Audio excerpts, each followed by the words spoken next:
Welcome to this very um, powerful, important discussion that we're going to engage in tonight. Tonight's topic for this town hall meeting is Make Black Business and Cultural Districts Great Again. Yes, we were that at one time. We can't be deceived and think that we were never that in our current condition. And so, to set this tone this evening, before we introduce our panelists, we're going to watch a little video clip so that we can get a visual or mask, if you will, of what it was like when we supplied our own needs prior to integration and see that we did have thriving communities. And it wasn't just Black Wall Street. We are used to hearing Black Wall Street in Tulsa, Oklahoma, and that was a powerful model, but that was actually one of many, which we will talk about later in the program. But at this time, we're going to show a clip on a special community called Haiti and show how they provided for themselves, Black people. And we shall see the clip.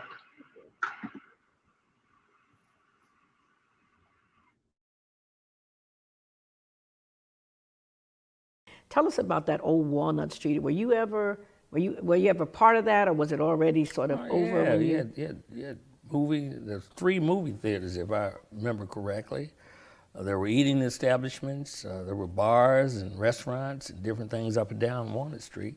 I think Mammoth Insurance Company was right down there anchoring it, and there were some other businesses like that. When they brought that through, at the time, we were opposed to that. And after it was over, and you must recall, this happened all across the United States. They wiped out these communities. And when I say communities, I'm talking about business districts. These were business areas that they were wiping. Yeah, This is what they were doing. So that misguided or intentional act, which I'm not sure what it was very destructive to the next generation. See, a lot of people think that wealth is about getting a good job. Wealth is a generational piece. It's what that previous generation pushes over to the next generation, that builds upon it, that pushes over to the next generation, et cetera. When they did that, they wiped out the capacity. I can't tell you that would have gone to the next generation. Some of it would, I'm sure. But they knocked out the ability to transfer that wealth. And some of those kids that were benefiting from the businesses there, that went off to college or went off to work somewhere, et cetera, had no place to build back on in terms of transference of wealth and building on that historical foundation. Now that's the way I interpret it, and that's the way I look at it. So, and it's similar to the bane of the African American community and people who are generally in poverty. And I say African American community, I'm talking about a significant portion of it, and that is this transference of generational wealth is fundamentally it's a fundamental issue as to why increased numbers of people are not doing well now, because the foundations were cut off. And this was an example of that process in retrospect, and even at the time as we looked at that. And Walnut Street was the name of the area, but it radiated out. The Beach Terrace was there. But what about the side street, where there were these Black homeowners on Chestnut Street and all of these places that existed? I don't know if I can adequately address that. I don't think I was that aware of that at that particular time. I do know that there were communities like down Walnut, down Chestnut on the 23rd Street, from 18th Street on down west, that were thriving. There was excellent housing. They were stable as a community, as I've just described to you, that I grew up in, on Ormsby Street and on Windrose Way. In fact, Blaine Hudson came out of one of those communities as well, in that area that we're talking about. Lyman Johnson lived, Lyman T. Johnson, who was a great educator and civil rights activist during the time, lived in that area as well. But I can't tell you about the adjacent areas.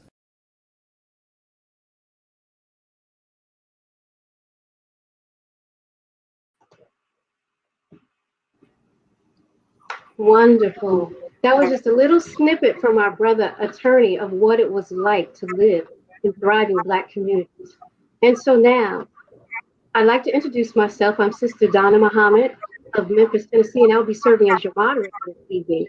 And at this time, I'll introduce you to our two phenomenal panelists. The first being the moderator, or I'm sorry, the convener of this program, Brother Louis Ali, better known as Louis Ali of the South. And Brother Ali is with the Hot Black Coffee Party. Hot black, no cream, no sugar, hot black. And a little bit about Brother Ali. He's a local business owner. He's a community activist. He's a speaker. Um, he is into land development. He knows the value of land. If you ask him about technology, he might say, oh, I don't know so much about that, but I will lay you a road. I will build you a building. And that's what we need at this time. Brother Ali attended Southern University before joining the United States Air Force back in '87. And while he was stationed in Italy, he actually formed his first Black study. It was called Brothers Unblind. And if you know Brother Louis Ali, that sounds just like him, like he would name it that. After he had an honorable discharge in 1991, he joined the Nation of Islam that following September. But then he returned back to Italy to write children's stories. I didn't know that about him, but specifically Black children's stories. So it's always been in Brother Louis Ali, the feeling for our people and the need to educate our people. After he returned back to Louisiana to start his businesses, he moved up in the ranks of the Nation of Islam. He was the chief protocol director. He was the captain, and that's one who is responsible for training men. And he's still training men to this day, especially young people, through his Land Development Corporation. He was also the assistant minister at the Baton Rouge Study Group, and Baton Rouge is where he is actually located at this time.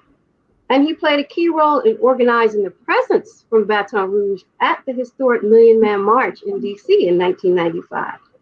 So over the years, he's held many, many membership and leadership roles in the NAACP, in Cobra, and right now he's the chair of the Hot Black Coffee Party think tank. And for the last 6 years, he's been the host of the Community Defender Talk Show, which airs on Max 94.1 FM. He's a former talk show host, he's a sought-after speaker, and he's all about the community. And Brother Ali likes to share that he's been mentored by the likes of Baba Omari Obadeli. We know him, the late mayor of Jackson, Mississippi, attorney Chokwe Lumumba. May God be pleased with him for that strong leader. But he gives his credit and his thanks to the Honorable Minister Louis Farrakhan for having the greatest influence on his life. And so we thank you, Brother Louis Ali, for this very impactful dialogue that we're going to have this evening, and a much needed one as we move towards separation.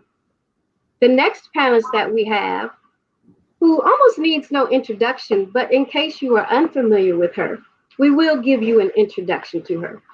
Our next panelist is Minister Ava Muhammad, or Dr. Minister Ava Muhammad, as she holds a Juris Doctorate degree from Georgetown University, and you know she was a powerful attorney.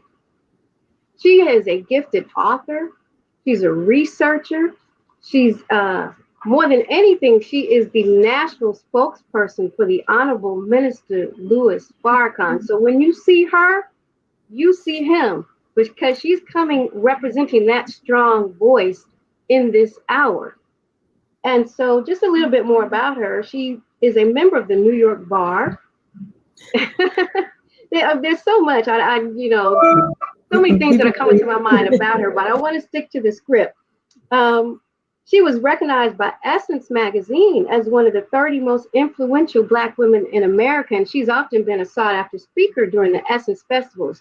BC, before Corona, when we went and had gatherings like that, she was a sought-after speaker there.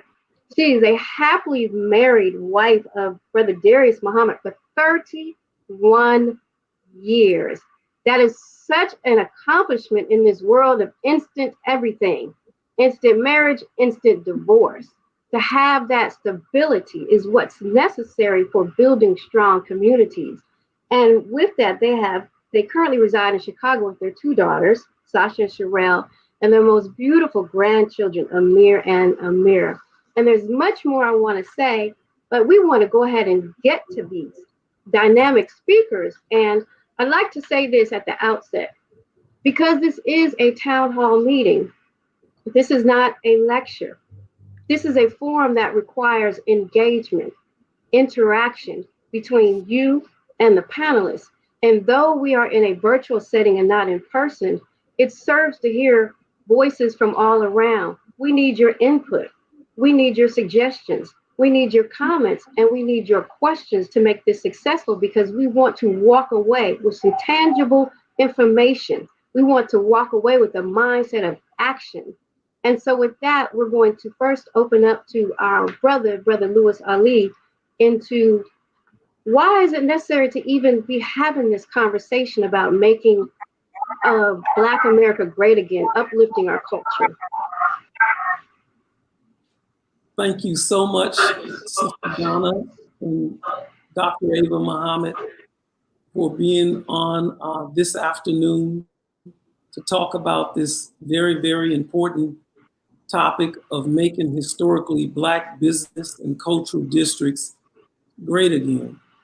Before we say anything, we gotta give a special shout out and thanks to the Honorable Minister Louis Farrakhan for raising the teachings of the Most Honorable Elijah Muhammad high enough so that we down south could see the brightness of the light and open up the FOI class for free so that I could come in and learn something.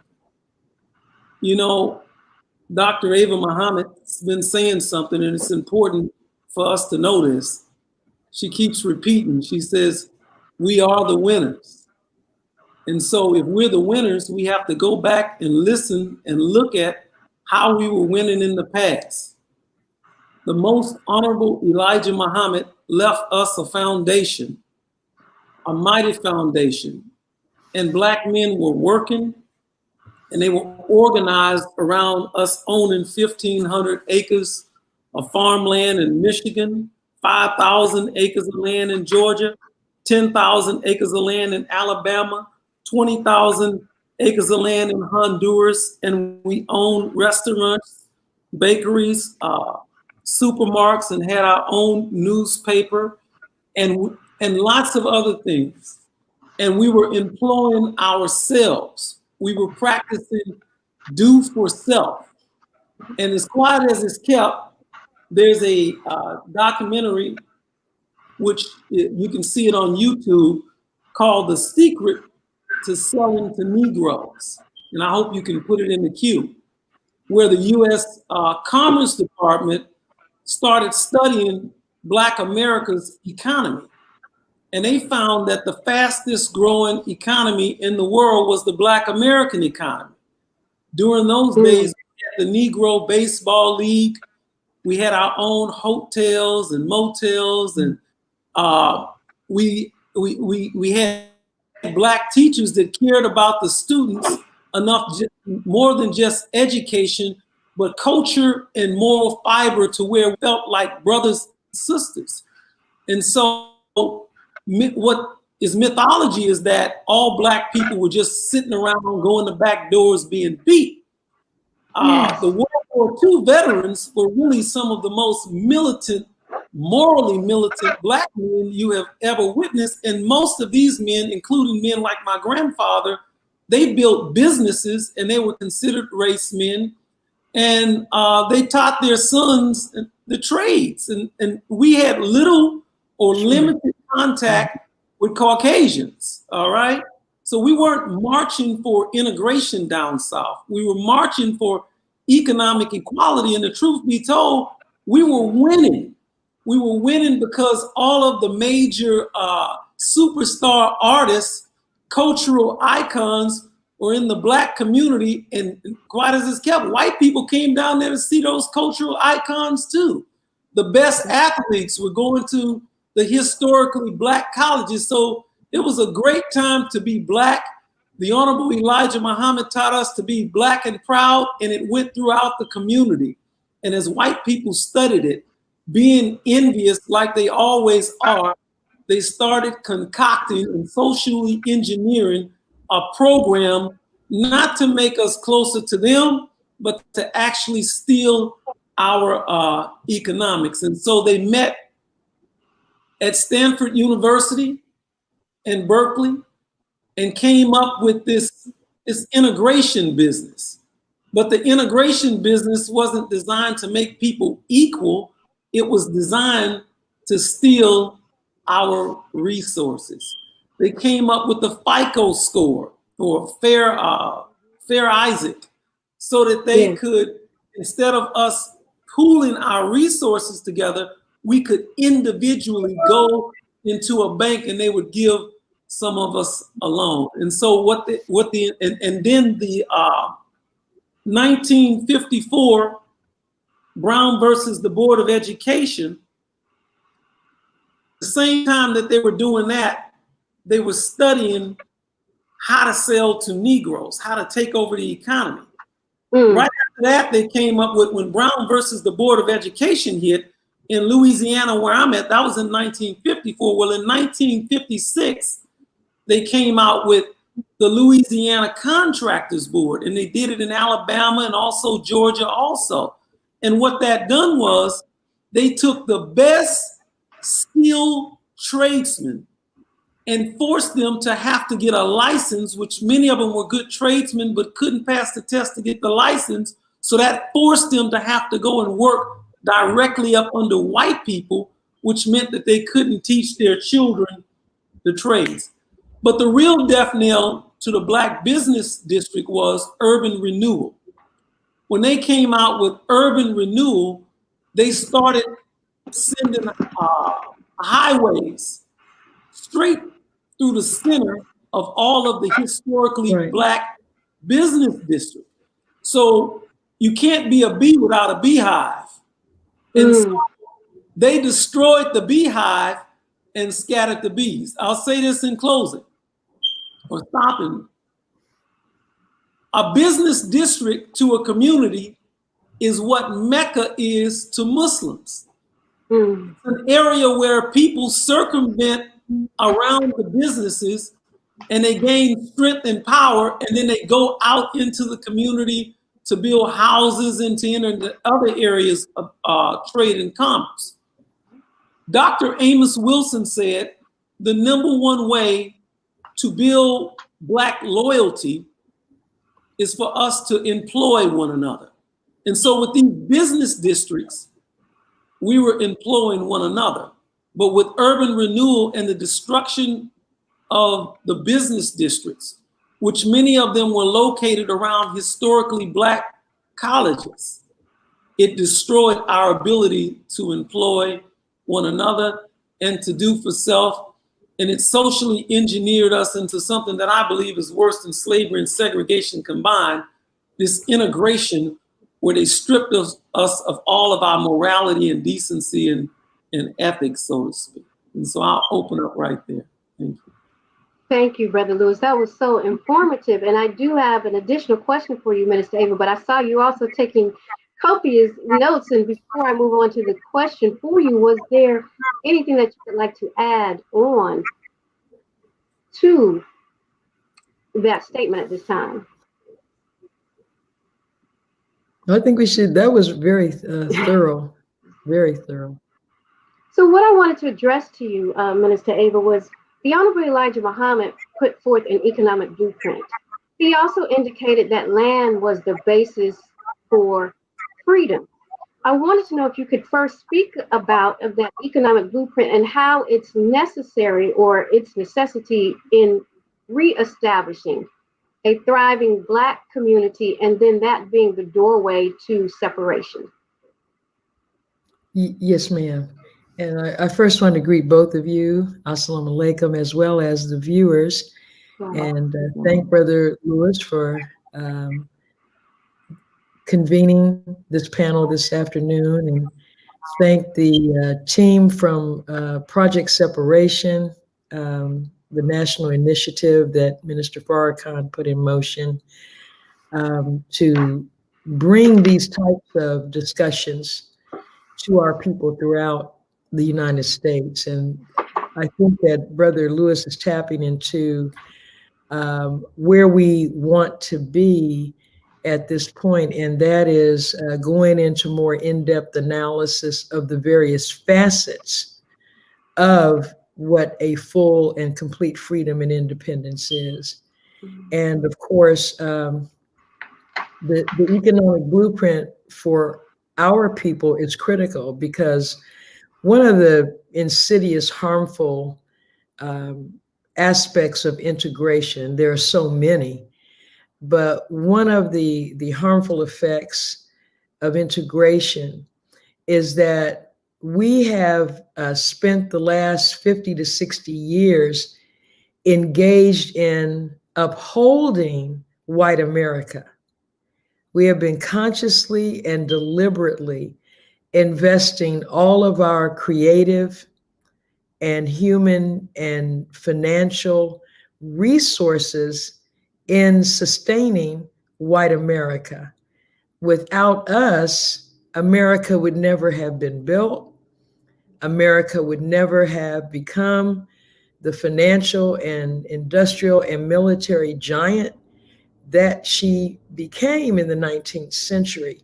She has no record of demonstrating any capability of flourishing unless it's on the backs of Black people. It's never been done by her any other way.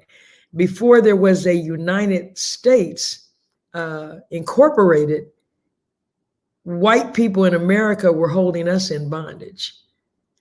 And so the Honorable Elijah Muhammad gave us a program wherein we focus inwardly, where we put our nickels and dimes together with a view toward being independent. And of course, as he has said, and as the Honorable Minister Louis Farrakhan has said, and this is core to the Muslim program, that as long as we don't own land, we will never be free. We cannot compete with the white man for our people, for their loyalty. Brother Lewis just mentioned loyalty. And one of the sources of developing loyalty to one another in the community is where we are the source of our own sustenance. And so without that, we tend to, and it's human nature, to submit oneself to who one perceives to be their supplier. The only supplier is Allah. We are the original people, God. But in the absence of reclaiming the planet Earth that we made, that belongs to us, then what the brother said in that clip remains true, that we think wealth is having a job. We confuse income with wealth. And income is one of the most unstable components of stability. In fact, there's a commercial I heard somewhere, it's been a while, but the person says in this commercial, and they're calling upon you to invest in their company. And of course, it's a commercial for white people, but it's true. The person says the probability that the income you are relying on right now will collapse in your lifetime is 100%. The source of income that you're relying on right now in your life is 100%. Because if we are realistic and write down the ebb and flow of our own fiscal life, look at what the COVID has done.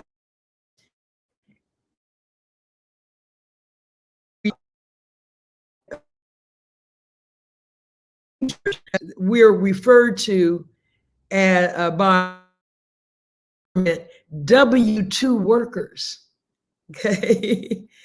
The great majority of W-2 lost their 50 million people lost their jobs. Only a certain percentage of them have come back, and most of them will never come back. The only way you can be secure is when you own the land that you're standing on. Not your house, because your house is not land. Because the owner of the land, whoever controls that land, you can spend 40 years paying a mortgage to a bank, your home. And one day you get the title to your home, but now you're at an age where you're relying on Social Security check for your sustenance because you've worked a job all your life. So now you're living from a pension from Social Security, and that's a set amount. And so the city you live in, the county you live in, controlled by white people, and they control the land that you live on. They come and say, well, you have to pay me a tax on that land every year. And those taxes do not remain static. Those taxes go up. And so our people in their 60s, 70s, 80s find themselves homeless. And the man said, wealth is said, you can't inherit a job. You can't pass your job down to your children. What you can pass down is real estate, land. That's why it's called real estate, because land is the only reality in the world of wealth. And so taking control of the land again relies upon us organizing and reorganizing Black businesses and Black culture. And I will close on this point because Brother Lewis mentioned historically Black colleges and universities. And his theme today is restore.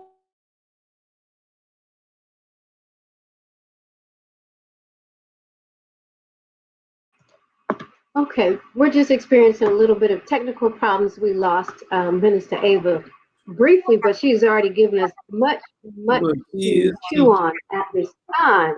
So as we reflect on that, we're going to go over to Brother Lewis, and I'd like you to take a few minutes, just explain to us some of the things that you are doing locally there in regards to cultural development of the Black community, right where you are in Baton Rouge, and some practical solutions to start implementing those ideas in our community. And before you respond to that, I want to remind our listening audience, this is interactive. It's a town hall panel, it's a discussion. We want you to jump in with your comments, your feedback, your questions, as we work together to create a new paradigm. Boy, Sister Ava was teaching.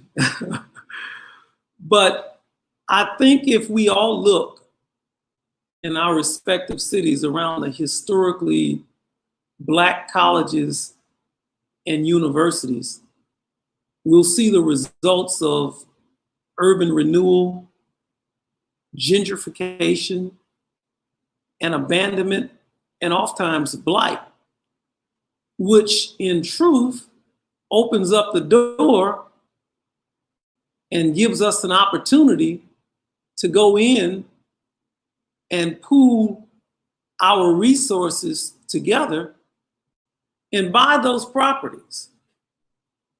And I don't believe it's that hard to do because we're actually already doing it right here in Baton Rouge, Louisiana.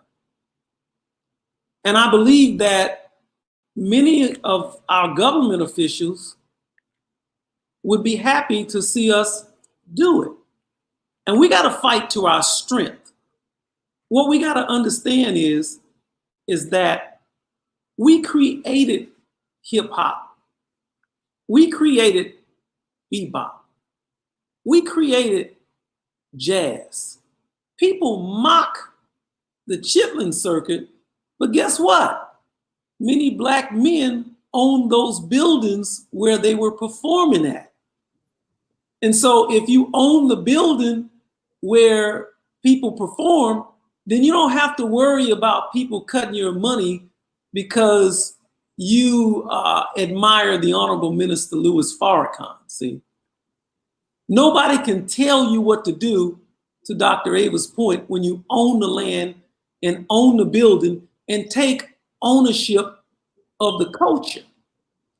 Now, in the Quran, and that has everything to do with business, it says in this book, there's no doubt in it. It is a guide for those who believe in the unseen and keep their duty. See, culture seems like it's unseen, but it has a gravitational effect on everything. Hip hop affects all of us. Bebop affects all of us. Jazz, the blues, but this is all stuff we originated and our people gravitated toward, and all people gravitated toward it. But the problem is, it's really a problem that we can get together and fix. We need Black athletes and entertainers to see the importance of having a Black economic base, irregardless to whatever else you do. We have to rebuild around all of the historically Black colleges. For the Black, and Minister Farrakhan, the Honorable Minister Louis Farrakhan, went on a historically Black college tour, and being the man that he is, he didn't go with his hat in his hand. He paid his own way. That's what men do. We pay our own way. He went to the university and he pointed out how much land these historically Black colleges have. And this is something I took note of what he said at Tuskegee. He said that at Tuskegee, he found the seminal fluid of the kingdom of God. And when he said that, I jumped to my feet because I said, I really want to get closer so I could ask him questions. And he was planning on coming back to Tuskegee, but unfortunately there was some blockage and the minister wasn't able to make it. But I've read the book Up From Slavery. I admire the Honorable Booker T. Washington, but what he did was so special, especially for men, because we interpret love as respect, and we can't get respect if we don't produce anything. And so Booker T. Washington, with the young students, they attempted to make bricks 3 times, and they failed the first time, they failed the second time, and the third time, they made bricks, and they were some of the best bricks you could ever see there in Alabama. And they shipped those bricks all around the world. The students did their own architectural work. The students did their own construction work. The students made their own beds. There was a do-for-self spirit, and he was very industrious. And that's the way Black men have got to get back to being industrious. And so to me, in closing, because I want to hear from Dr. Ava, we have a great opportunity around these historically Black colleges. I could just see us now, since we're a nation, talking about who can run an ice cream shop, and they're from Tennessee, and then we go out to California and see what brother or sister can run a sandwich.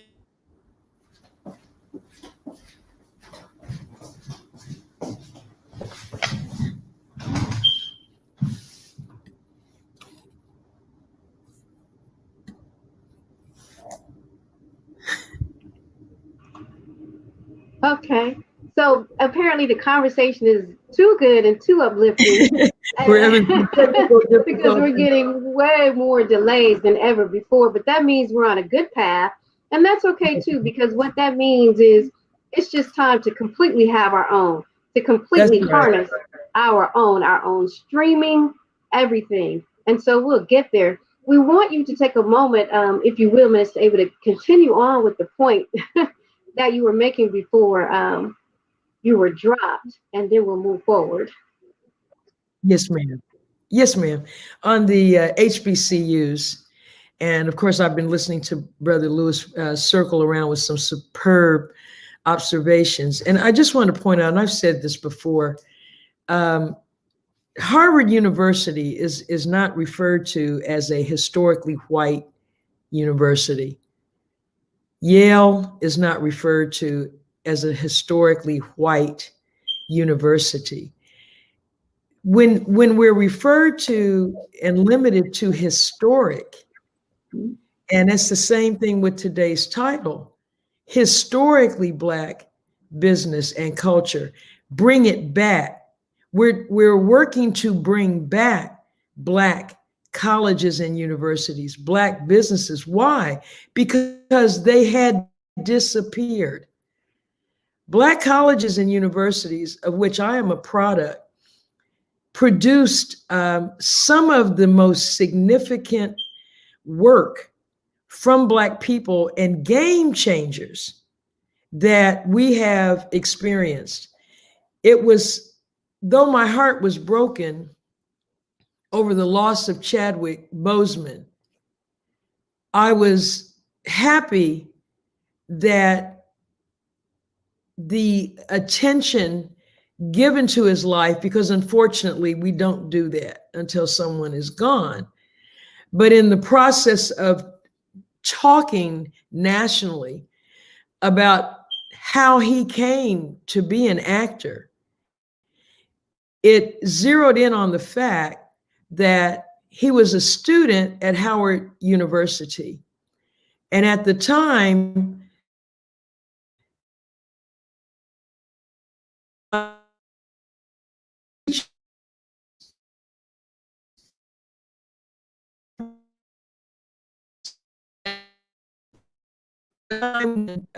Rutherford classes or to study at Oxford University to pursue that career. And he didn't have the money to go. And so Felicia Rashad told him, "You are going." And she called a friend of hers by the name of Denzel Washington. And unbeknownst to Chadwick, Denzel wrote the check to pay the cost of him traveling to London and studying there. Now, it goes back to the point about professors at Black universities, different perception of you as a person. You know, when I attended Central State University in Wilberforce, Ohio, our professors were like parents. They took an interest not only in what you were doing academically, but in your life. That is not present when you are at a predominantly white university. And I bring that up to say, and it's the same thing in business, the experience of doing business with someone that looks like you. We're all born with a genetic preference for the company of our own kind. The Honorable Elijah Muhammad chided us for trying to force ourselves on white people. You know, a law firm, I'm in that profession, the legal profession. If I go into create a firm, my preference is for Black partners. My preference is for Black associates. My daughter, Sherelle, is at Howard University now, and she plans to go to law school. And I told her, I said, you and there's some other young brothers and sisters that are attending. I said, you all get together and form a law firm, okay, to handle some of these cases that are occurring, because these murders by police, they're not going away in the next 3 or 4 years. And the point is, white people don't want to play golf with us. They don't want us meeting their husbands and wives and coming over their house. And why should we want to go there? Why? I have no desire to mingle with them, okay? And if you are reared in a Black family, as I was, in a Black community, as I was, and go to Black schools and then a Black college, by the time I got to the predominantly white law school, Georgetown University, I was so deeply rooted in knowledge of myself, confidence and love of myself. And so the Nation of Islam is not a proponent of us being desolate. It's not that we can't do trade and interact with other people, but only after our children develop to adults. Okay, do we want that interaction? You see Jewish children, you see Asian children. In the community I live in Chicago, which is an integrated community. Now, all of the schools are shut down and online, the public schools, because of COVID-19. But guess what? The private white schools are in session in person. I want you to ponder over that. I drove past 2 Jewish schools the other day. Well, one was goes from K through 12, and the other is a preschool. And those little children were outside, okay, having class outside. Nobody had a mask on. It was a windy day. We're on the lake. The virus can't transmit in that type of environment outdoors. But the point is, we don't control anything. We're told what to do, when to do it, how to do it, and where to do it. Because we don't own land, we don't conduct business. And when you conduct your own businesses, then it's the business sector that really is responsible for the appearance of the community. It's the business sector's responsibility. All right. When you see a supermarket in an upscale white community, I think Sister Donna, you and I were talking about that the other day. This is the same supermarket chain, okay? And it's all over a given city. When you go up in the upscale white community and you walk in that store, it's like Shangri-La. Beautiful plants and flowers and wide aisles and lighting. Everything is beautiful. Somebody welcomes you. When you go in the colony or the hood, as we call it, there's a smell. Everything looks crazy. The entries and exits are limited to create the impression that the customers are thieves. And so we have to monitor you. We don't let you just come in and out several doors like we do in the white community. All of these things, the phrase, the devil is in the details. All of these little aspects of life, when there's an unseen outside force controlling you, and it orientates our children to a certain way of thinking about themselves, the way the parking lot looks. We are very clean people. You go in the so-called hood, there's trash everywhere. But look at the waste receptacles. They're full, which means they threw the trash in them as long as it would fit. But because the city where we pay taxes does not send the trucks around to clean up with the regularity that they do in the white community. If you go up on the so-called Gold Coast on Upper North Michigan Avenue in Chicago, Illinois, where wealthy Caucasians live, that little machine that the man rides on that looks like a vacuum cleaner underneath, they are going up and down those streets not once a week, every day. You don't think white people throw trash on the ground? Where do you think the phrase white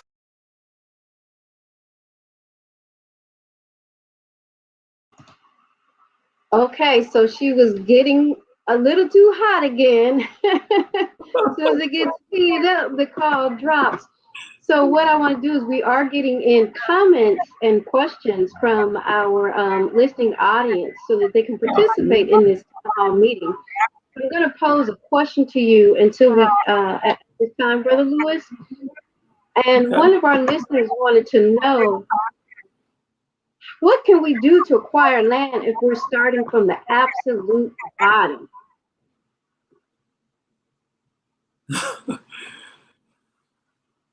I don't know what section of the country they're in, but acquiring the land is not nearly as complicated as what we make it. Let's say if they start on the bottom, I'm assuming that they don't have such a good credit score. But again, you can pool your resources together to buy land in Louisiana, Texas, Mississippi, Georgia. There are owners who want to sell you land. And really, to be honest about it, it's easier to just go directly to the person and let the person owner finance the land to you. Owner finance the building to you. And y'all set the interest rate if it's any interest at all. And then you go and record it at the clerk of court's office and you pay your note. Getting the land is not really that big of a deal. You could owner finance it, you can group finance it. Several different ways you can get it. But you know, there's one thing we need more than land.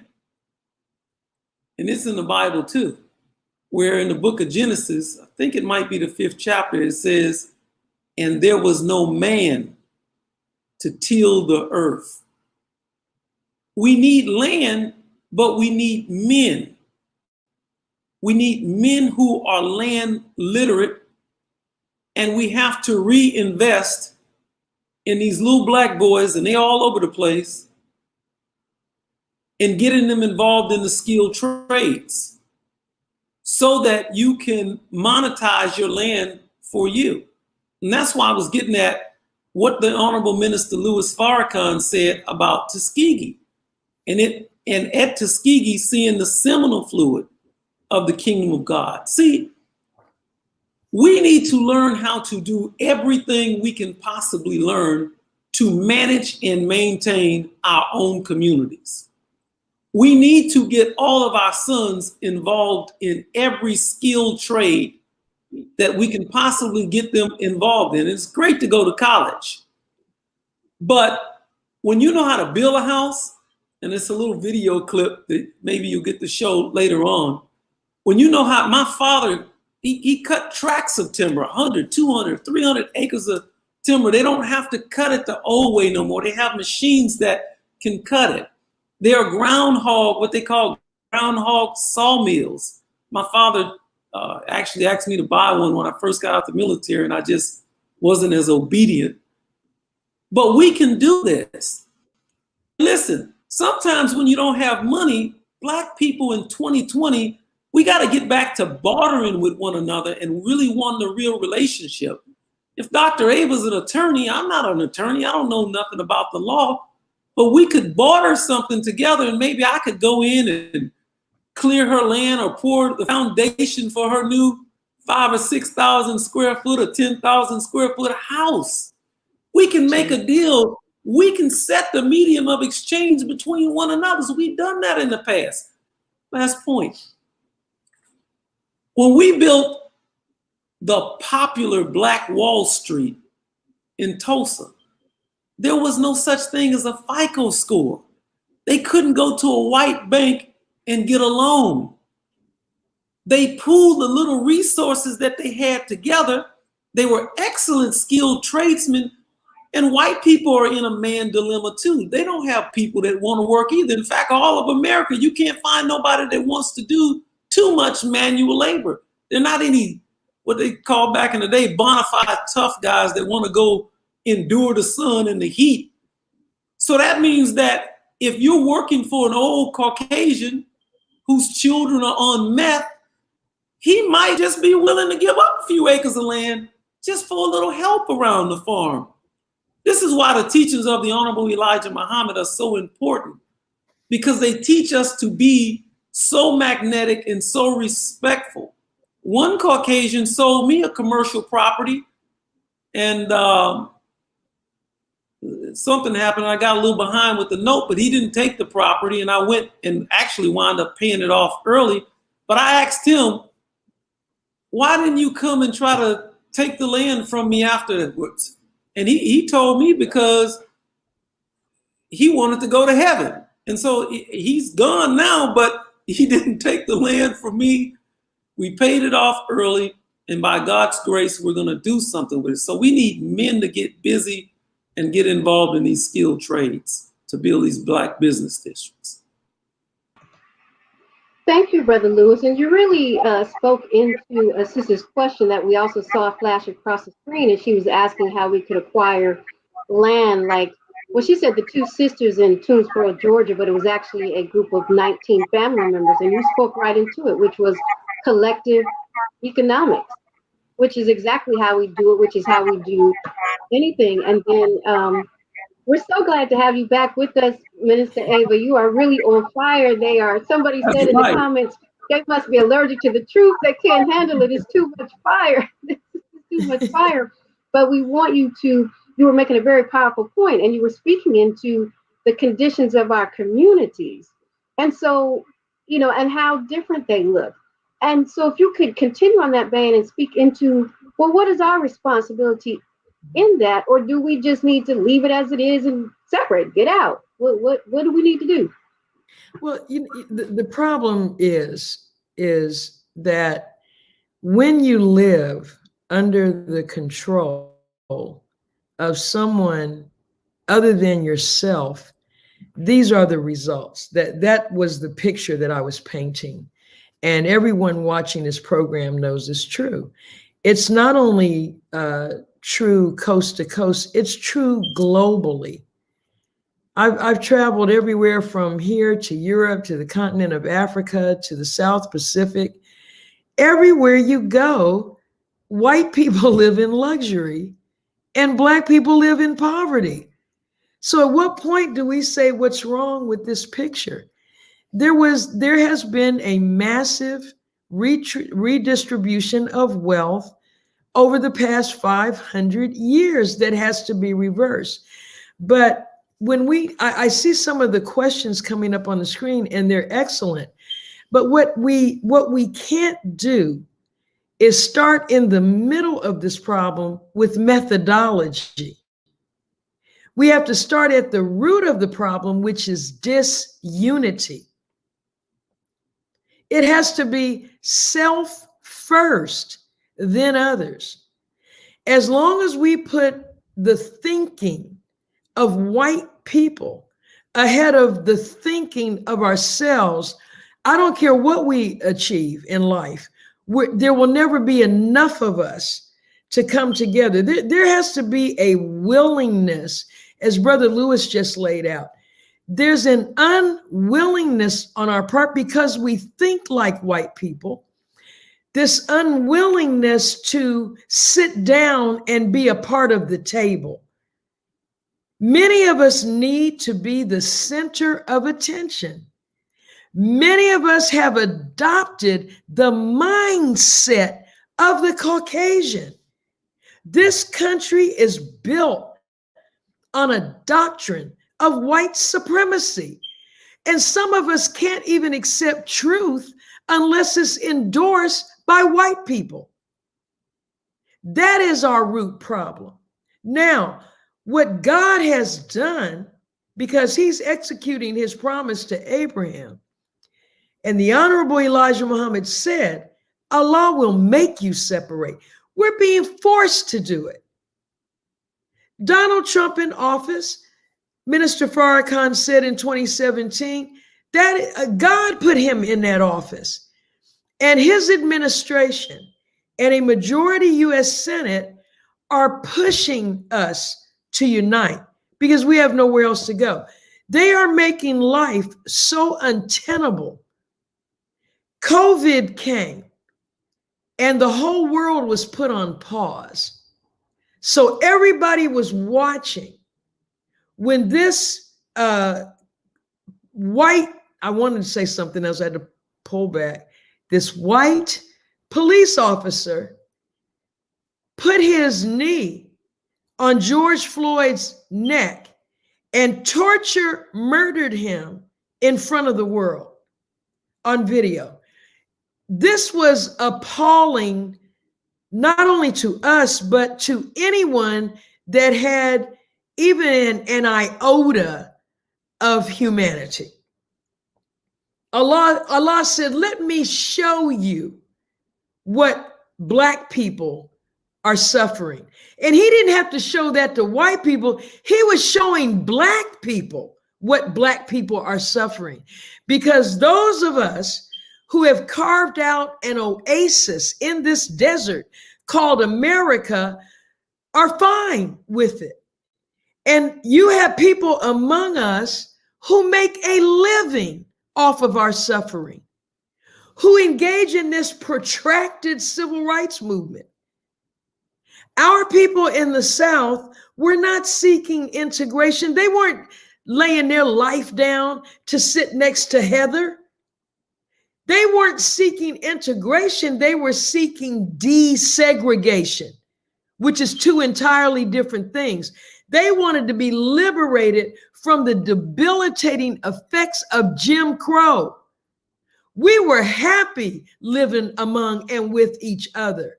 This is a false mindset that was implanted in our brain by white people. This concept, this idea that is only about 60 years old, that we would like to be with white people. That's not our nature. It's not the nature of a black bird to live with a red bird. They don't hate each other.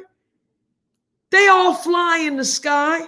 But the God said in the Bible, in the book of Genesis, he said, be fruitful and multiply. How can you multiply when you're becoming something else? You can't do it. You cease to replicate. When you integrate with another unit that is other than you, that's when you reproduce. The word re means again. So when a black man reproduces himself, he can only do that with a black woman.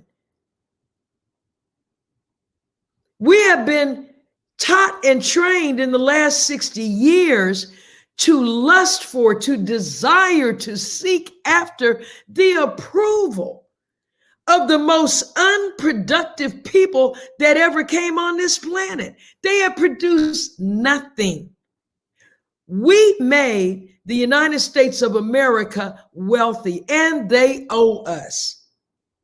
And so Allah is creating conditions where the United States is dissolving back into the 50 separate sovereign jurisdictions that it began with. The only unity in the United States is their shared hatred and contempt for black people. And I can prove it in no limit of time, because you go to any place that's white, let's take Europe. Whenever we're not around, they immediately go to war with one another. Because killing is the nature in which they are created. And so in his wisdom, the Honorable Elijah Muhammad said in point number 5 of the Muslim program, I want every black man and woman in America to choose whether they want to go for self or whether they want. In fact, I'm going to read it so we can have accuracy here. We want every black man and woman to have the freedom to accept or reject being separated from the slave master's children and establish a land of their own. Now, when he says the freedom to accept or reject, he's talking to both us and the white people. He's saying, get up off us, leave us alone, because some of our people will stay with you. And we're not going to get in their way. We consider them collateral damage. We consider them a loss. And so when the time comes to negotiate the settlement, that's going to factor in all of the Black people that you made into yourself. You owe us for that because you're robbing us of our creative sources. And so this is why it's so important to do what Brother Lewis convened this thing to discuss moving on now. You know, someone mentioned Toomsboro. This is God showing us that separation is in motion now. It's not a concept, it's not a theory, it's a reality. The sister who initiated this said it was the murder of Ahmaud Arbery. Am I saying his name correctly? The young brother that was jogging in New Brunswick, Georgia. Now that was a straight up lynching. These weren't even cops. These were some redneck, Peckerwood descendants and members of Klan, unintelligent, ignorant, brought up to blame Black people for their pitiful condition, angry over the fact, and envious, as we're taught, envious of this Black man having the freedom to run in the morning, to run. This is the kind of place you live in, Black people. They plotted his death for a long time. And on that day, they blocked him. They drove up on the sidewalk and they shot him to death in the street. The sister that initiated this land purchase in Toomsboro said she was so traumatized by this murder that she said, we need a safe haven. And that's when she joined with others. And in the twinkling of an eye, look how quickly they did it. Let's stop pretending that we can't do this. One of the statements I hate most is, what we gonna do if we live by ourselves? You sound 90 carat crazy. We are the makers and owners of this planet. We built America. We run it now. This is what COVID-19 revealed.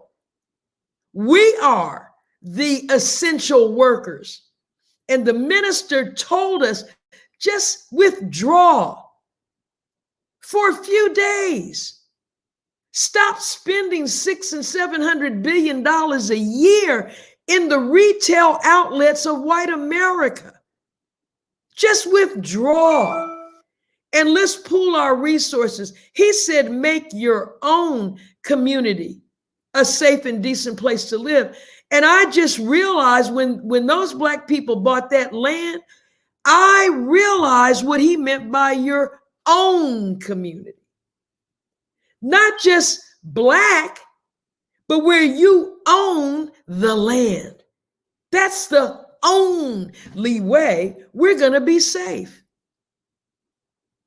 And then because we need a safe haven. When we say separation, we're not talking about getting in a canoe and trying to row back to the continent of Africa.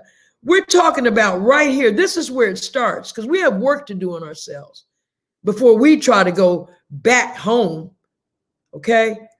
But to own means that the land you stand on belongs to you.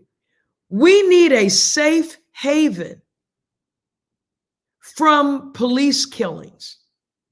We need a safe haven from viruses running wild because of a country that is run by multinational corporations and interferes with its people's ability to employ natural safe therapies.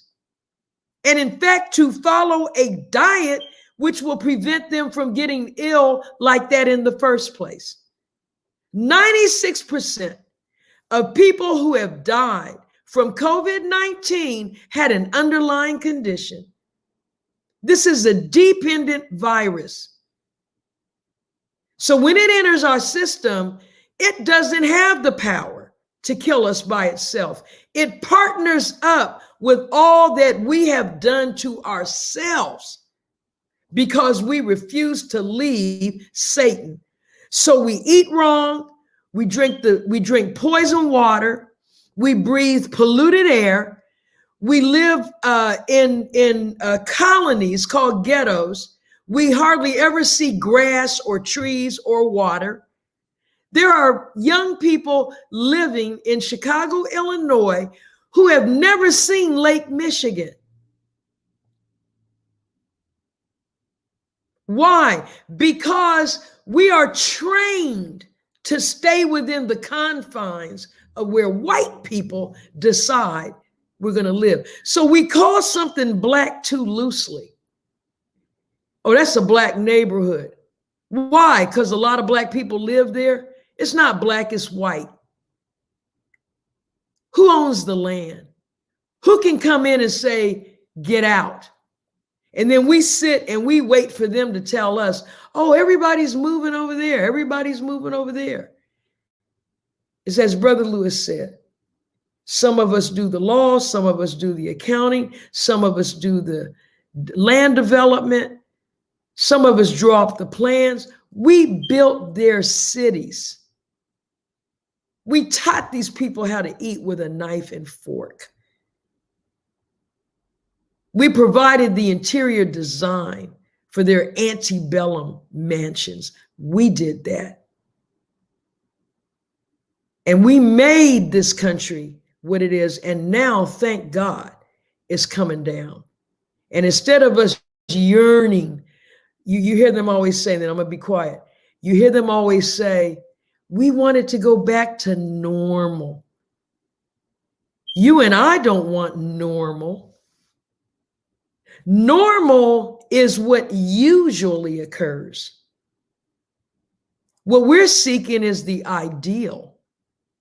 We don't want to go back. We want to go forward into a new reality. And the only way we can do that is to go up and down where we already live, where everything's boarded up, everything's got rust on it.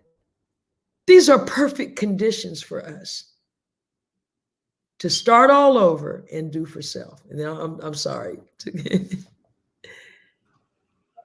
Oh no, that was so timely.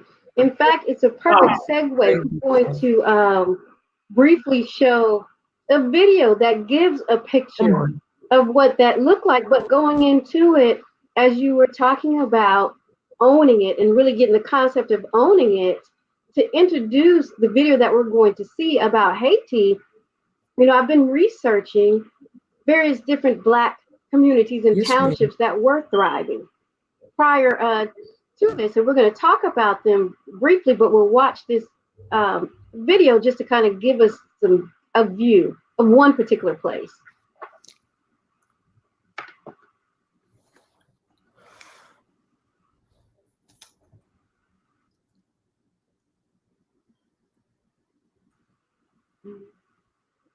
If you could turn up the volume.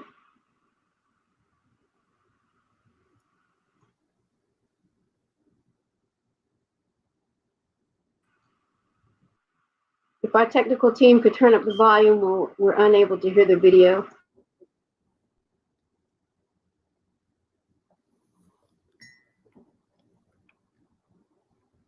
$88. The unemployment rate for Blacks is more than twice that of whites and about 40% higher than Hispanics. So what does it mean to be African American today as compared to being a Negro 70 years ago? We will attempt to answer the question, what is the legacy of Black America? What do we know about where we came from? What our culture is? We will look back at the best example of a thriving, self-reliant Black community in America, where Black people work together in a spirit of cooperation, where they achieved wealth and prosperity in the midst of blatant racism, violence, and ignorant opposition. That community is Hayti in Durham, North Carolina.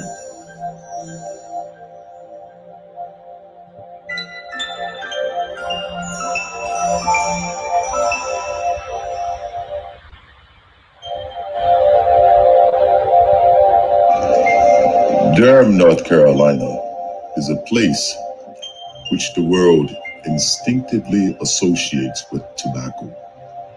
It has, however, other claims to notice.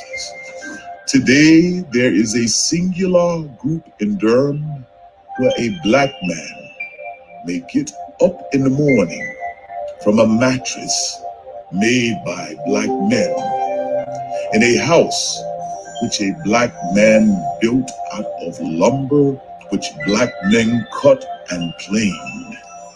He may put on a suit which he bought at a colored haberdashery and socks knit at a colored mill.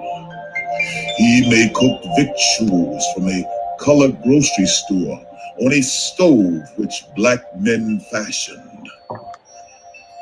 He may earn his living working for colored men, be sick in a colored hospital, and buried from a colored church.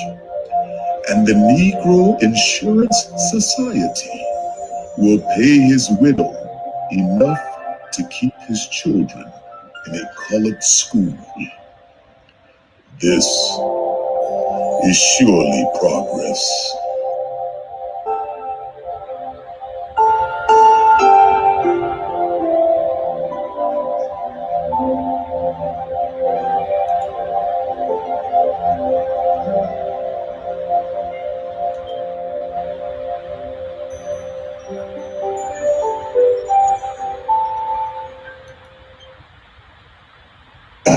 What hurt us was integration. Especially it came right through the middle of all of this was to move us out of Haiti. You know, that may be how his business survived, because he moved so far away from the reconstruction or the demolition of Haiti until he was safe. And there are reasons. Some of us assume that this is a new integrated society and there's no need for our children to carry that baggage with them. Which personally I think is insane. I think that all kids should be firmly aware of what Uncle Larry, Grandma, and them had to do in order to get you right here where you at right now. Of a physician, a black physician, or you could walk a few more blocks down and you were standing in front of the home of a respected teacher in the neighborhood. Or you could walk a little further down and you were standing in front of... When we look at African Americans today, and they have a network that's a tenth of what majority families have, we realize that we have to play a part in that. You don't measure our society by how many rich people there are. You measure our society by how many successful young people there are. And this, our society is a failure, an abject, 100% failure. That your mission is to save the next generation behind you. Because if you don't do something soon, there ain't gonna be nothing to talk about in our future, because our future is being destroyed.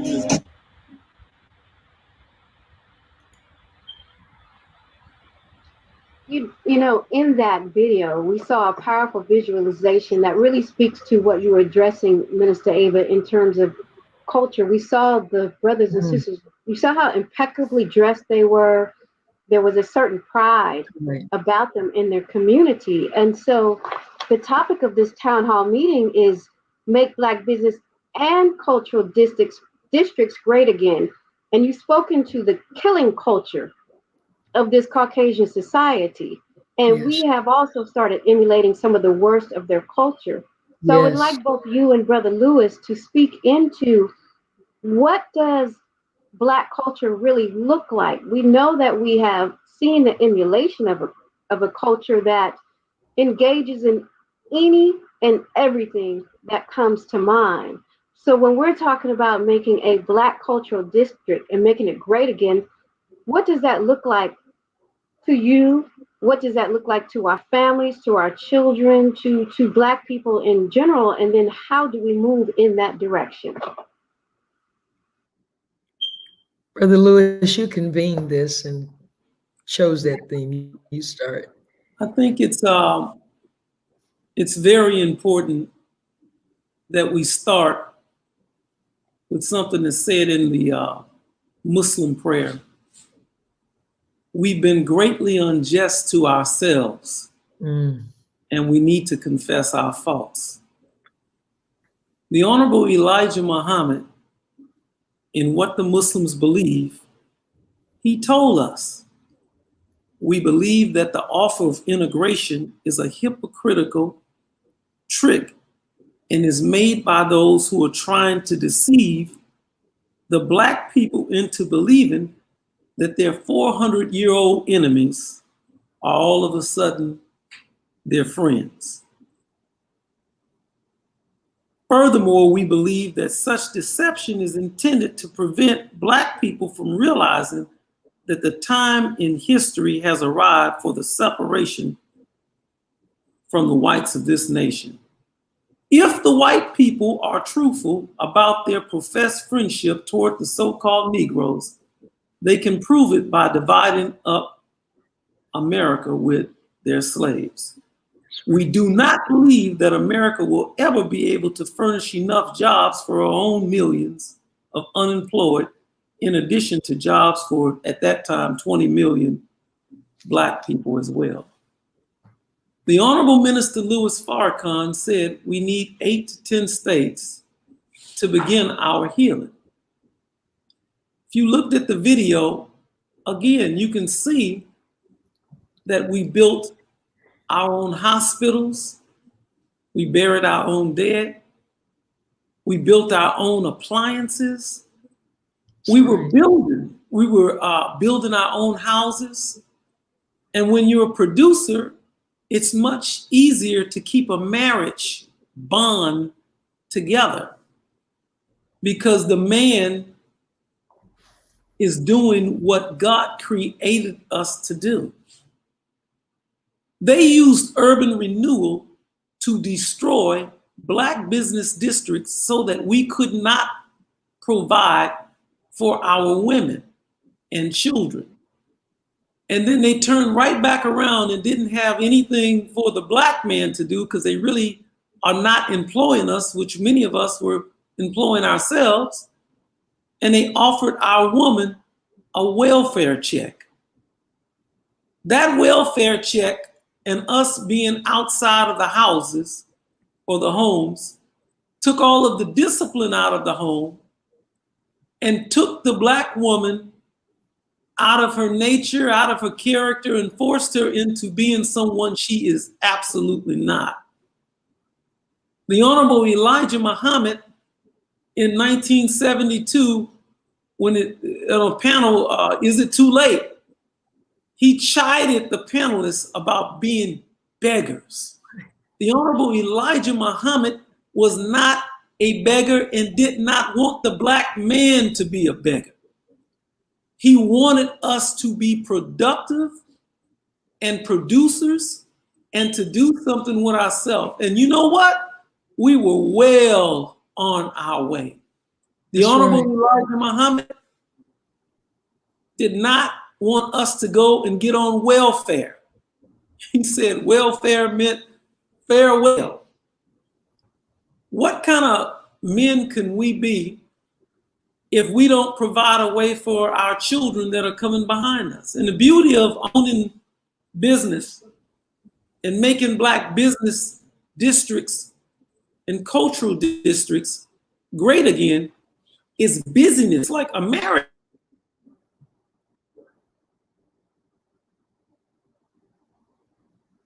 Are working and we're working on projects together. But more than that,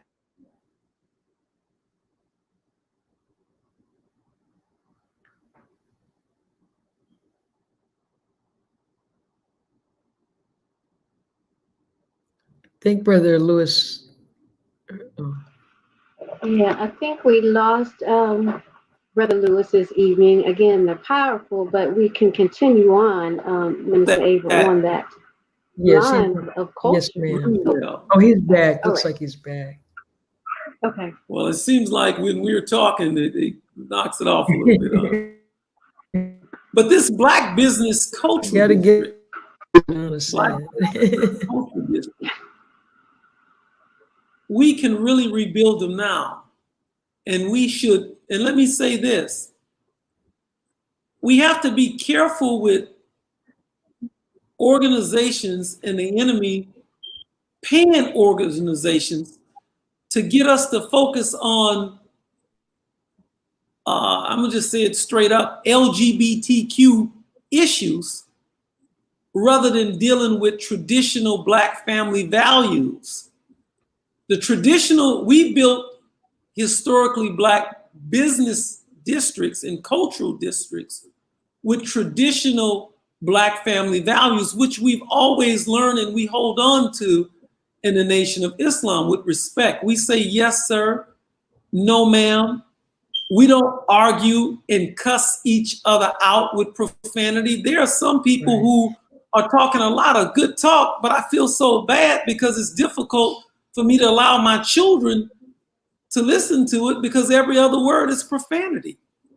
We were calling each other brother and sister, not calling each other the N word, not disrespecting our women. So our culture, we have to really take charge of our culture. And believe it or not, when you own a business, you can set the tone because you can say, well, brother, if you're going to be employed here, you have to pull your pants up. You have to be decent when you come to work. If you wear a McDonald's uniform, he'll pull his pants up if we own the business. So I'll stop there.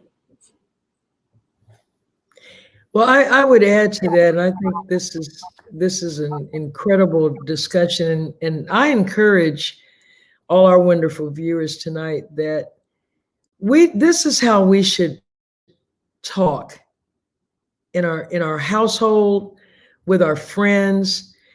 The Minister Farrakhan has begged us to rise above the cheap language and subject matter that we tend to engage in. And as you pointed out, Brother Lewis, using profanity. God doesn't recognize profanity. People drop a word now and then, but when it becomes woven into the conversation, you're actually depriving yourself of your ability to draw the power of Allah into your life to execute your will and to bring into fruition what you desire. But on the issue of culture, we're taught in the Nation of Islam that we were robbed of the 3 sciences necessary to build and sustain a nation. And you made me remember it, Brother Lewis, because you talked about marriage. The number one science, pardon me, number one science that we were robbed of is the science of mating. The second science is the science of warfare. And the third is the science of business. These 3 sciences, and of course, science is knowledge systemized. So the knowledge of mating, systemized. The knowledge of warfare, systemized. That means organizing that knowledge into an effective methodology of a way we can operate and function. We have a complete warped concept of marriage. We think it's about sex and getting somebody to share problems with. We don't even look at it as necessary to reproductivity, because now the majority of people have children and give no thought to getting married. You see people with 8 or 9 children calling each other my fiance. Well, why aren't you married? Well, we couldn't afford it. But you have 9 children. We were taught by our slave master, who is an adulterer, who is a predator, who's a child molester, who's a violator of natural law. He broke up the Black family. Had we not had unity, even in our worst condition in slavery, when we came out of slavery, the first thing we did was marry. At the beginning of the 20th century, the marriage rate in the Black community was in the 90 percentile. I grew up in a community, a Black community, and in my entire childhood, I knew of one divorce, and it was whispered about. You know, the Butlers are getting a divorce. You barely knew of that. Now it's the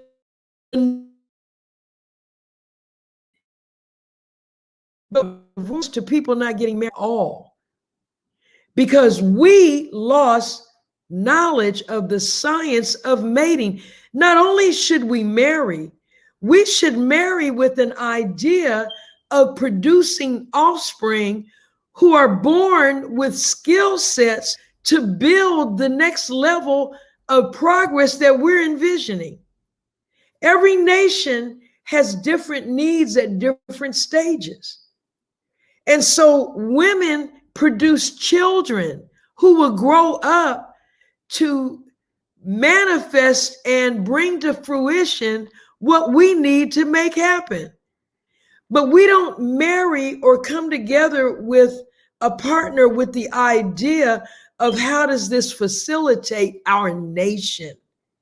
And that's what keeps you together. When the early stage of the hot romance and all of that begins to calm down, what makes you really love each other is experiencing one another's gifts and willingness to contribute to a nation. Your shared love of God. This is what keeps you together. And then producing offspring that reflect the culture. And what is the culture? The Honorable Minister Louis Farrakhan said, culture is the outgrowth of the thinking of a people in a particular period in history. And so when I was growing up, the culture was Motown. I grew up surrounded by, go back to my parents, they were playing the LPs on the stereo. And we're listening to Etta James, At Last, My Love Has Come Around. Okay, that's what I grew up on, doo-wop and Johnny Mathis and Sam Cooke. And then that's followed by the Temptations. Okay, when I'm in middle school, I'm listening, and I got a father who, as Brother Lewis said, goes out and works for a living. A school teacher, a scientist in physics and biology. And when he didn't earn enough teaching to keep us in our little house, he got jobs, second jobs and third jobs. He tutored. He worked all summer, even though they were on vacation. He used that time to work so that we could be comfortable and enjoy life. But I grew up expecting a man telling me he ain't too proud to beg. Because that's the kind of music I was listening to. When my husband and I were recording, it was the Whispers, it was Keith Sweat, it was Anita Baker, it was Sade. Okay? That's the outgrowth of the thinking of a people where men love women and women love men. Okay? And you're expected to approach the lyrics of the songs talked about going to her father to ask permission. Can I talk to your daughter? Okay. And so after the Million Man March, Satan got in it And all of a sudden, there's hatred of the female.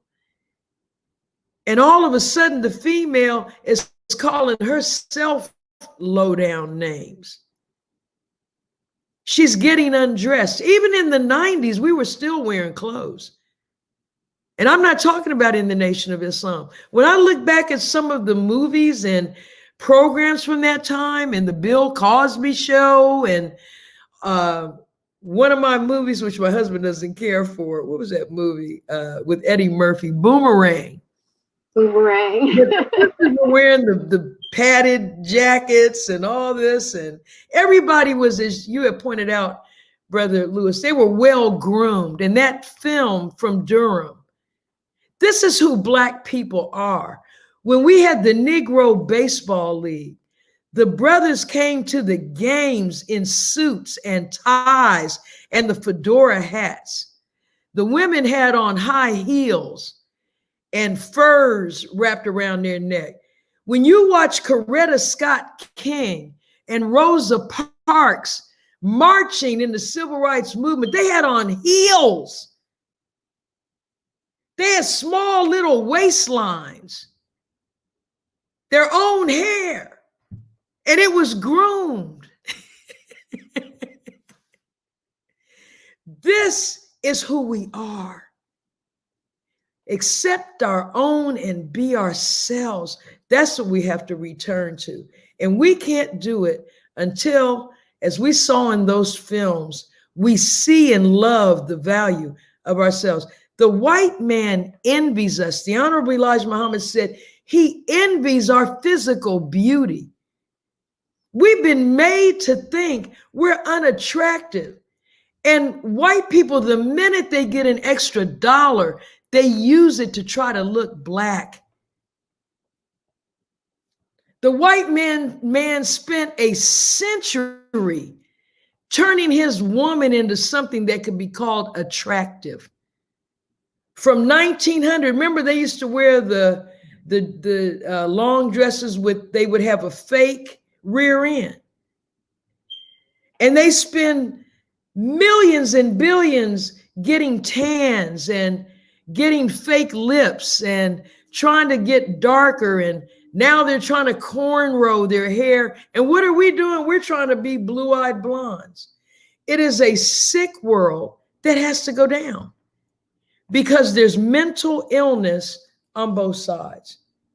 And so the business that we're talking about today is an economic system where we exchange goods and services with one another, either for a medium of exchange or for each other's services. And in order to do that, there has to be a return of trust. But I can't love you unless I love Ava. Because if I hate myself, if I hate my brown, my beautiful brown complexion that white people wish they had, if I hate that, then when I see you, I hate you too. We hate the way we speak. We hate the way we look. And everybody on earth is trying to emulate us. We're the fathers and mothers of culture. So when we rap, they rap. And this is why there was an all-out effort to break up the Black family. Because little white boys had posters of Michael Jordan in their bedrooms. They don't want posters of Barack Obama in white boys' bedrooms or Bill Cosby. And now the worst case scenario, pictures of the Honorable Minister Louis Farrakhan, who, if people were free, if children were free to listen to him, they would have his poster in their bedrooms and say, I want to be Farrakhan.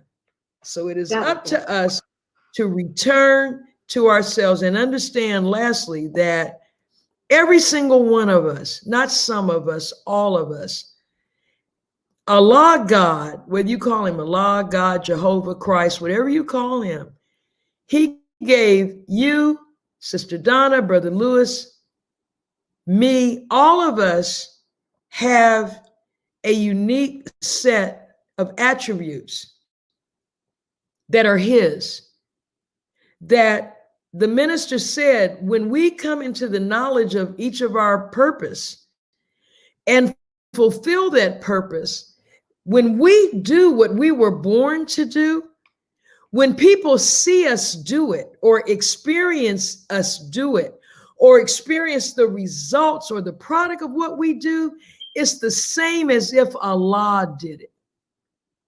It's experiencing God when we are 100% that which we were born to be, not some copy of somebody else.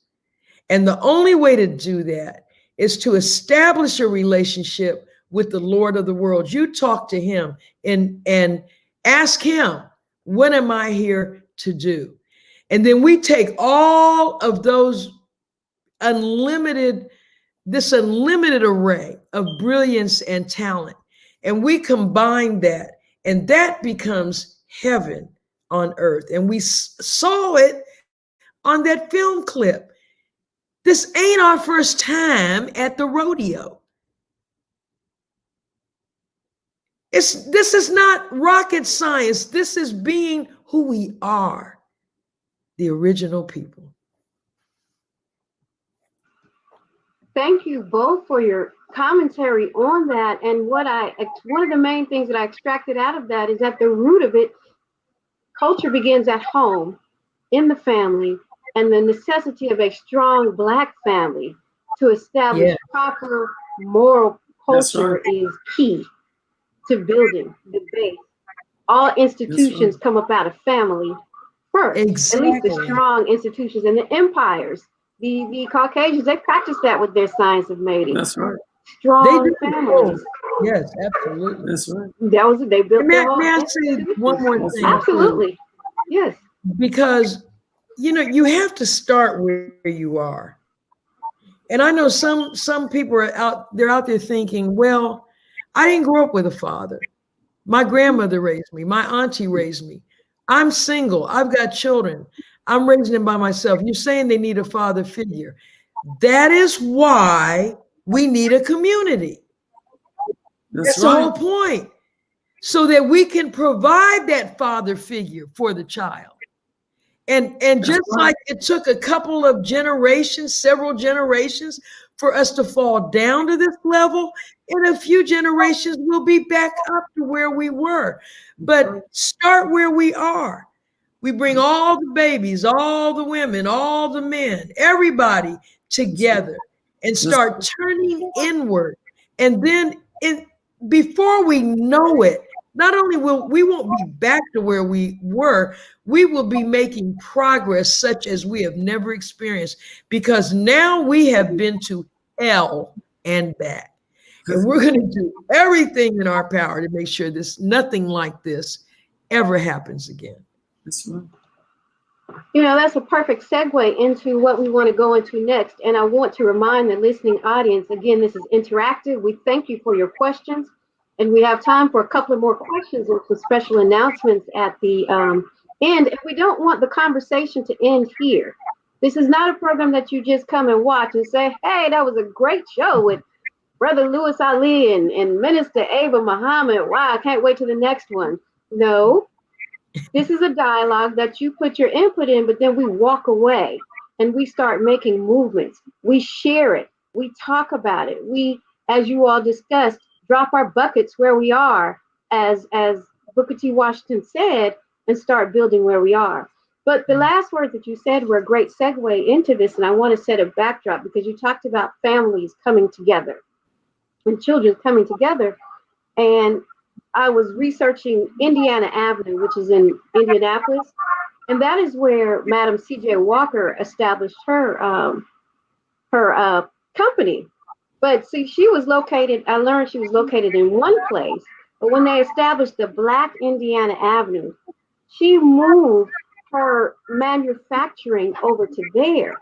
And this place was a mile business district, and then it had 400 or 500 acres of Black families started to populate around it. And what I want to address is this part, because the first Black-owned business there opened in 1865. And only 5 years later, 974 blacks, which was about a third of the whole population of the city, were living there. And then the city began to hire black police officers and firefighters specifically to protect that area. So it's a two-part question, which also leads into one of our audience's questions. One, what are some of the things that we can say and do to convince one another to start moving together? Because that was something where there wasn't anything. And then a third of the population moved in because we do have to come up out of our comfort zone. And the second part, which came from the audience, was how do we police our own Black communities? Now, the city did that, but how do we do it for ourselves? And we have a few minutes to take that question and one more, and then we're going to go into special announcements. Well, one thing is that you go ahead, Brother Lewis, because I just talked a lot. Go ahead, Dr. Well, I was only going to say quickly that we have, as we call the hood, and the minister said the proper name is colonies because we're colonized. We don't have to go anywhere. That was one of the most attractive things I heard when I came in the nation. I remember my minister, Abdul Kareem Muhammad in New York, said in a Sunday lecture, he said, you don't have to go anywhere. You just have to be yourself. And what has occurred with integration is a disconnect between the so-called educated middle class and the masses of our people. The rejoining of that, we don't invest in the Black community. We don't serve the Black community. It's in the condition it's in because no matter how much money we have, white people will never serve us. That's okay. Right. And so it's incumbent upon the Black, there is a business class, there is a professional class, but every time we get a few dollars, we spend it with white people. We go get a Mercedes Benz, we go buy a house, we move way across town. Okay, so let's at least come together. The Honorable Elijah Muhammad says 6 to 8 of you go in the hood, go and walk and look at the broke down buildings and see what you can set up. Starbucks isn't scared to come. That's right. McDonald's isn't scared to come. See, I can't stand Negroes that say I'm scared. They might do something to me. Wow. But all of the big major retailers who are making a fortune off of us, they're not scared. Dunkin' Donuts is not scared. Burger King is not scared. Pizza Hut is not scared. The liquor stores are not scared. So why are we afraid to go into our own community and provide a service for our people? The little barbershops are there, the little hair salons, the braiders who the states are trying to run out of business, trying to make you get a license to do what you naturally do. Okay, we need to organize 6 to 8 at a time in whatever field we're in. Okay, and go and offer that. Open up more restaurants. Open up some shoe repair. You know, we buy a pair of shoes. You said it earlier, Brother Lewis. We don't know how to fix anything. We have to join AAA, and we can't jump. We can't even give ourselves a jump. Okay, we don't know how to do anything. We don't know how to sew a dress. We're buying clothes out of places like Target and Walmart. Okay, my mother made our clothes when we were children. And we were and real cotton and silk because she bought the fabric. That's right. And then you can make whatever you desire. But now we're relegated to these little cheap, phony fabrics that irritate your skin and poison you. Let's service the community. And understand, Black people don't say they won't spend the money because they're spending it. Lost.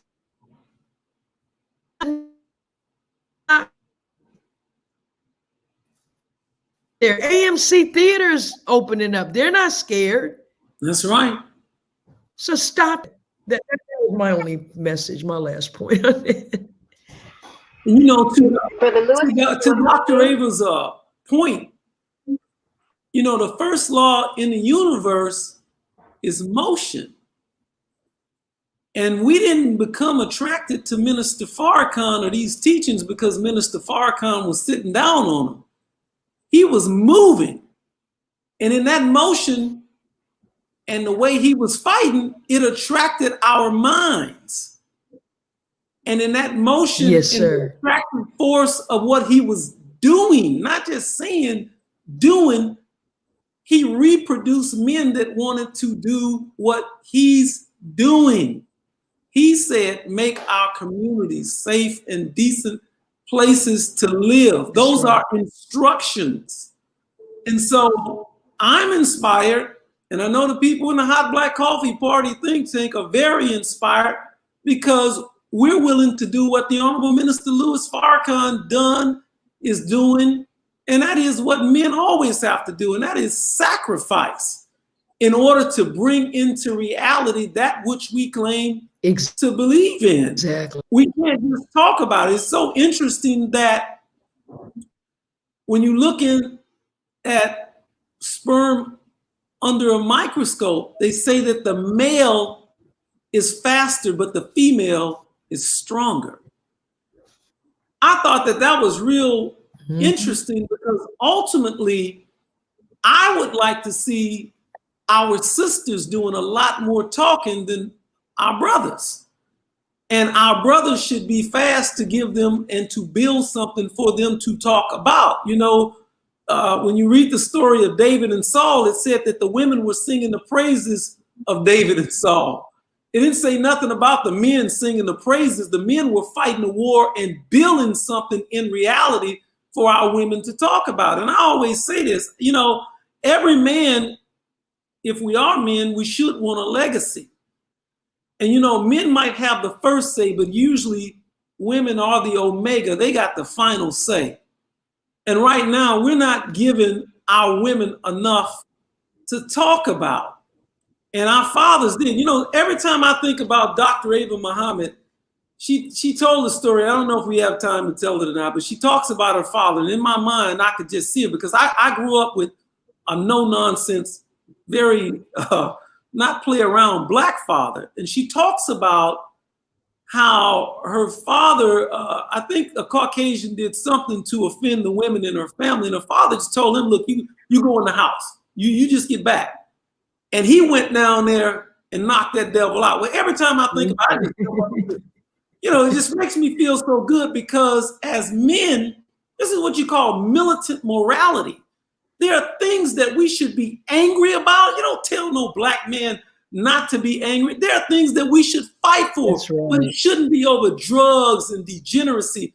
It should be over our busyness, which I say again is a marriage. A marriage is a busyness where we're working on a project and a product together so that we can display our unity before the world. So I just thank y'all so much for thinking about this serious topic. Make historically black business and cultural districts great again. And I hope you'll tell us more about your father, Dr. Ava.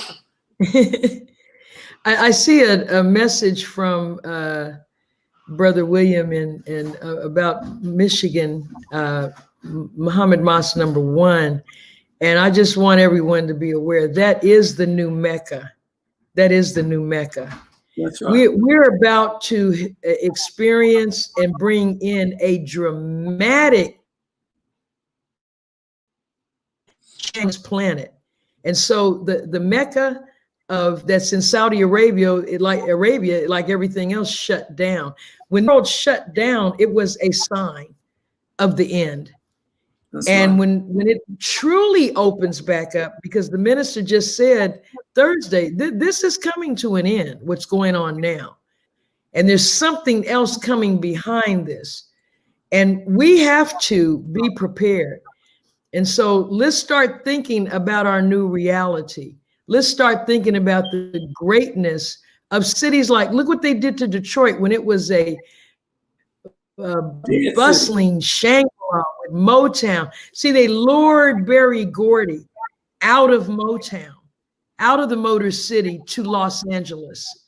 The major car manufacturers went overseas. Back in the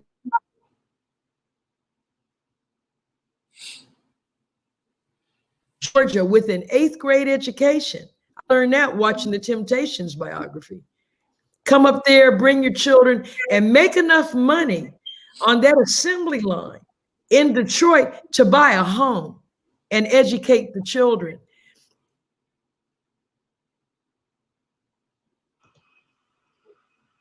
There were in metal and carpentry and I remember the wood shop, but brothers came out of high school. That's right. Capable of getting of earning a living because of their skill in a particular trade. That's right. Women knew how to cook and sew. And not only that, we had a class called home living, which is very similar to the Muslim girl training class in the nation. Because being a homemaker is how to manage a home. It's like managing a corporation. That's right. The father's the CEO and the mother's the CFO, Chief Financial Officer. That's right. That's right. And all of the children, they're shareholders, and they are the what the company's producing. But then they become producers themselves. And from a very young age, when our children are toddlers, I let my grandchildren help me. Mimi, can I help you do this? They're going to mess everything up. They're going to tear it up. But you destroy their spirit. It's human nature to want to give, to contribute. So even if they help you carry the laundry from point A to point B, and they drop it the whole way, so what? Pick it up. But involve them. Because we wait until they're 15 years old out here carjacking. What are we going to do about the youth? We got to get the youth back. As my husband always says, get them back from where? Why did you let them go? That's right. You're responsible. That's right. Lions and zebras and turtles, they don't let their offspring get away from them until they're ready to go for self. And the first thing every creature teaches its offspring is who its natural enemy is. Teach, Dr. Ava. Before you learn to feed yourself, you are taught as a zebra, never go near a lion. That's right, or wolf. Whatever you do. Okay? This is what we have to start teaching our children. They are your natural enemy. Amen. You can take it or let it alone. All praises due to Allah. Praise be to Allah. Thank you, Brother Lewis, Sister That Donna. was powerful. All the viewers and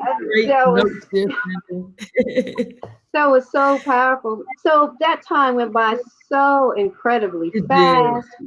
We have 6 minutes left, and we have a couple of announcements that we want to make.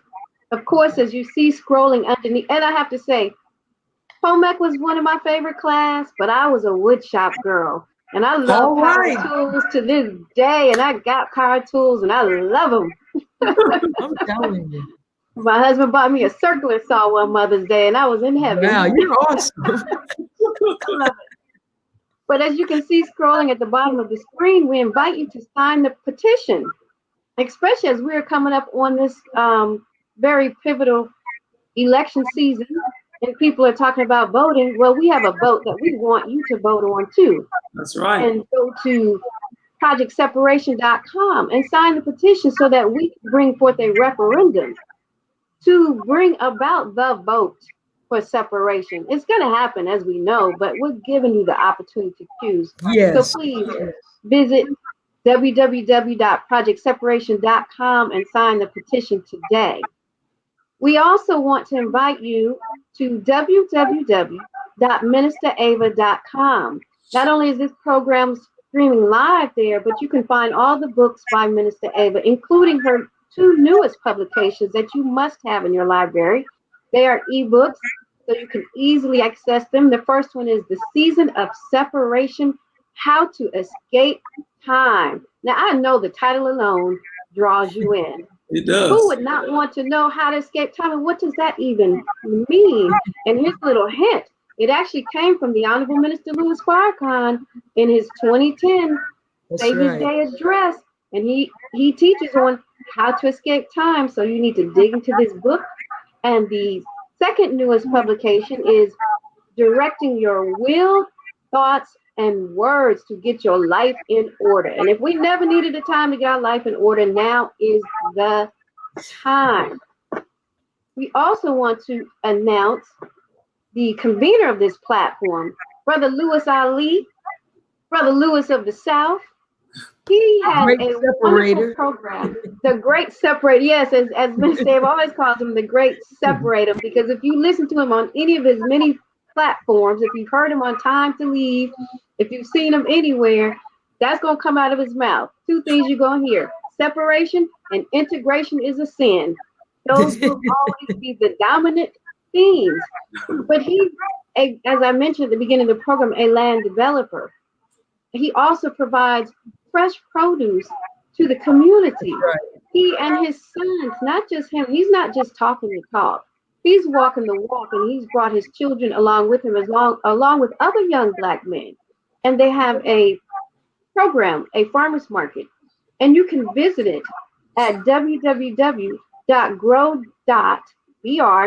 Grow dirt. I'm sorry, dirt, DIRT. That which you need to grow your food at www.growdirtbr.com or www.growdirt.net. You can also check out his YouTube channel, Hot Black Coffee Party. And if you like what you heard today and you want to further this conversation, make sure you put no sugar in the chat. That's what Brother Louis Ali says. Hot black coffee, no sugar, and I'm adding the no cream. No cream.